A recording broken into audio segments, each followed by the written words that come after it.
BP says it won't proceed with controversial plans to drill for oil in the Great Australian Bight.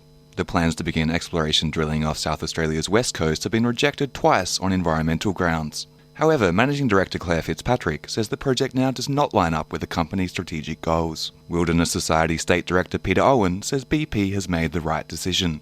I think they should be commended. The Great Australian Bight is a totally inappropriate place to be trying to turn into an oil field. It's extremely rough, it's extremely remote. The risks associated with drilling out here are very high.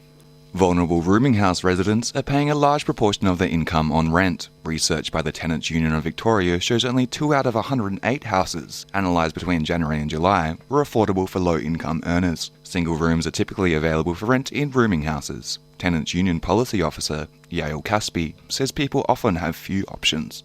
Rooming house residents are particularly vulnerable because they have very few housing options. It's generally an option of last resort. They have nowhere else to live. The political turmoil which has hung over Brazil for months came to a head yesterday when the President Dilma Rousseff was impeached. The President of the Brazilian Community Council of Australia, Mauci Nascimento, says that Brazilian people in Australia are watching developments closely. The community is very much divided over it. On the one hand, you've got people who think that it's very unfair with what has been done to her, and they think that there were a lot of political motivations and all these kinds of things. They're calling it a coup and all these kinds of things. And you also have the ones who believe this was all done under the Constitution, and it is a legitimate process. Richard Azamo came to Australia in 2012, escaping the persecution of gay people in Nigeria, where he was in grave danger due to his work in HIV prevention. Last year, he was awarded the Young Achievers Award at Sydney's Honour Awards for his continued work combating HIV amongst Australia's Nigerian population and in the wider LGBTI community. With nominations now open for the 2016 Honour Awards, Richard says this is an important opportunity to recognise the hard work of people in the LGBTI community. Ever since I moved to Australia and I've gotten involved in the sector, in the HIV sector, I see a lot of young people, even the older people as well, doing a lot of job, in our community, and that's a big deal. It had been 62 long years since the Western Bulldogs held the Premiership Cup. But on Saturday, following 3 hard-fought wins against the odds, the Doggies pulled off the impossible and beat the Sydney Swans in what was a fairy tale victory. We asked the people of Melbourne how they celebrated. Postal ballot packs for the upcoming Victorian Council elections will be lighter than usual this year.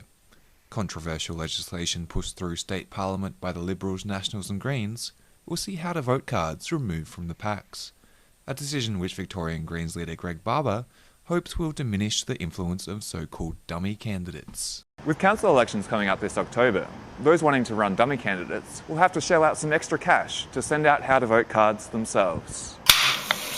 Government backbencher Russell Broadbent has called for a tax on sugar, in a move which has won the support of the Greens, but has put him in a line of friendly fire from the Deputy PM and free market think tank, the Institute of Public Affairs. The idea of a sugar tax is gaining momentum internationally.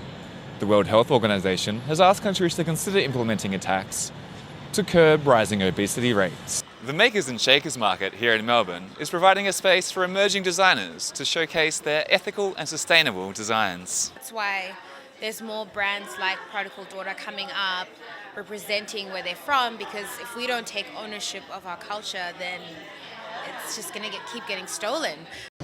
I'm Josh Harris. Prime Minister Malcolm Turnbull and Immigration Minister Peter Dutton have urged world leaders to follow Australia's lead when it comes to immigration policy.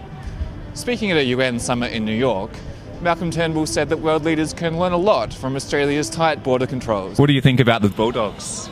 I think they're really awesome. Awesome. They're awesome, yeah, they are, aren't they? Who's your favourite Bulldog?